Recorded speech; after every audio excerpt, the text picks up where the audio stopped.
falsos casos de brujos, vampiros y hombres lobo, es decir, gente normal a la que a lo largo de la historia se le han atribuido poderes o demás, o habilidades sobrehumanas o pactos con el maligno. Bueno, pues nuestra primera persona en el top es Lady Alice Kay Teller, la primera mujer juzgada por brujería, no en Salem, sino en general. Fue acusada de extravagancias como acostarse con demonios y cocinar cerebros de niños sin bautizar, aunque los cargos eran inverosímiles. Ocultaban crímenes reales. Asesinó a 3 maridos, cambiando testamentos para heredar fortunas, para heredar tierras. El cuarto marido tuvo suerte, sobrevivió, aunque con un estado de salud degenerativo, gradualmente desfavorable a causa de que había sido envenenado con arsénico. Radicando en Kilkenny, Irlanda, Alice destacaba socialmente y tras casarse con William Outlaw en 1280 mejoró su posición, convirtiéndose en una figura influyente con conexiones en las altas esferas. Su historia refleja el mito de la viuda negra, una persona muy inteligente, una persona manipuladora. Vamos ahora con el vampiro de Kilisova. Petar Blagojevic vivía cerca de Kilisova, en Serbia, parte de la antigua Yugoslavia. Petar revivió tras morir y comenzó a hostigar a sus vecinos, hasta el punto de cometer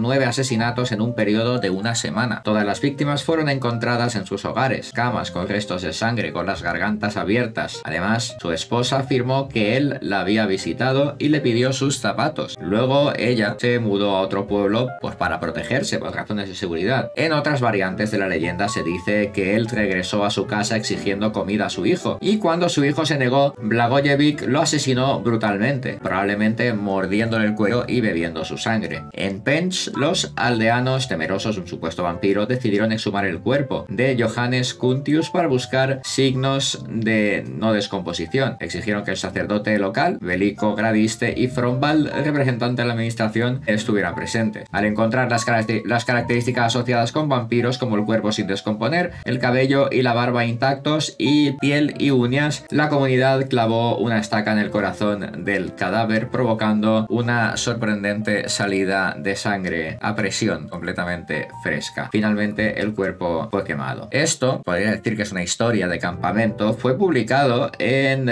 Wienerisches Darium, uno de los primeros testimonios documentados sobre creencias vampíricas en Europa del Este, contribuyendo a la locura del vampiro en el siglo XVIII. Los fenómenos extraños observados por los funcionarios austríacos se explican ahora como parte natural del proceso de descomposición de un cuerpo, o de momificación más bien. Nuestro siguiente personaje es Casilda de la Puente. En una pequeña localidad de Burgos, al pie del Camino de Santiago, vivía la Romana, una mujer de 73 años, junto a su esposo Juan Vicente, en extrema indigencia. Con fama de bruja, de hechicera, cultivó esa imagen para obtener alimentos, para obtener recursos necesarios para mantener a su familia, aprovechando el temor que sus vecinos le tenían. Fue denunciada ante la Inquisición y fue juzgada y sentenciada a muerte en 1763. Pero durante sus primeros interrogatorios, los testigos indicaron que la comunidad, aterrada por sus supuestos poderes, siempre cedía ante sus demandas por miedo a provocar desgracias a que ella usara su magia negra. La estrategia de la romana para sobrevivir era un ejercicio de picaresca, podríamos decir, aprovechando la superstición, el hambre y la necesidad de esa época. Manuel Blanco Roma Santa, nacido en 1809 en Esgos, es reconocido como el primer asesino en serie y el primer hombre lobo documentado en la historia de España. Juzgado en el Tribunal Español en abril de 1853, confesó haber asesinado al menos a 13 personas, atribuyendo sus crímenes a una maldición de una meiga que lo convertía en hombre lobo en las noches de luna llena. En el juicio se le pidió una demostración de sus poderes, de su transformación o de su maldición, pero alegó que la maldición ya había expirado, que ha caducado. Se especuló que sufría de licantropía, una enfermedad psiquiátrica que lo hacía creer realmente en sus transformaciones animales, eximiéndolo de la responsabilidad práctica o por lo menos lúcida de sus acciones. Y a la siguiente la conoceréis, la condesa Elizabeth Bathory, nacida en 1560 en Hungría, aristócrata, noble, de la alta nobleza, que fue prometida con su primo, Ferenc Nadasdy, a los 11 años. Se quedó viuda a los 44 y de ella se rumoreaba que practicaba la magia negra y la magia de sangre y asesinaba a jóvenes de todo el feudo, bebiendo y bañándose en su sangre en busca de la eterna juventud y ser siempre hermosa, siempre bella. Acusada de múltiples y nefastos crímenes, la condesa se negó a declarar ante un tribunal y se acogió a sus derechos nobiliarios. Colaboradores, sus sirvientes, fueron condenados a muerte, pero ella fue recluida en sus aposentos, con un solo agujero por el que le podían pasar comida, sin al final declararse culpable ni inocente.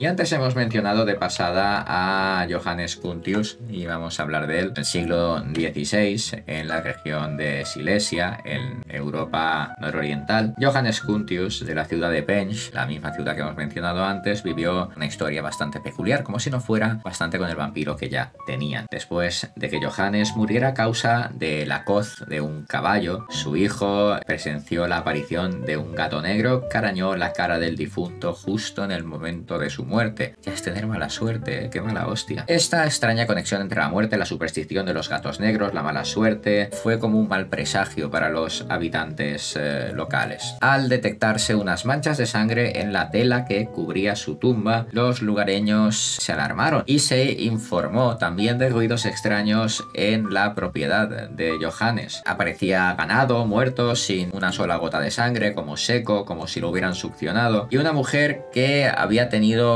más de un conflicto con el difunto afirmaba que este la había agredido y la había mordido. Y bueno, pues se fueron acumulando quejas de este estilo por la comunidad hasta que entre todos intentaron exhumar el cadáver, que es lo que hemos mencionado antes, encontrando el cuerpo intacto, con ojos que incluso parpadeaban, con articulaciones que no estaban rígidas, que eran funcionales. Estos hallazgos, según ellos, confirmaron las sospechas de que Johannes Cuntius era un vampiro y concluyeron, como hemos mencionado, con la necesidad de eliminarlo mediante la incineración. Después de lo destaca la incineración. También se intentó, pero según se dice, su cuerpo se negaba a arder, lo que llevó al verdugo a descuartizar su cuerpo para que ardiera más rápidamente. Posteriormente, los incidentes en Pécs disminuyeron hasta parar, y la comunidad quedó dividida entre aquellos que consideraban a Cuntius un vampiro y culpable de los eventos que ocurrían, y los escépticos que veían la leyenda como el folclore local y un cúmulo de coincidencias, o sugirieron que incluso él podría seguir con vida o en coma tras el golpe del caballo.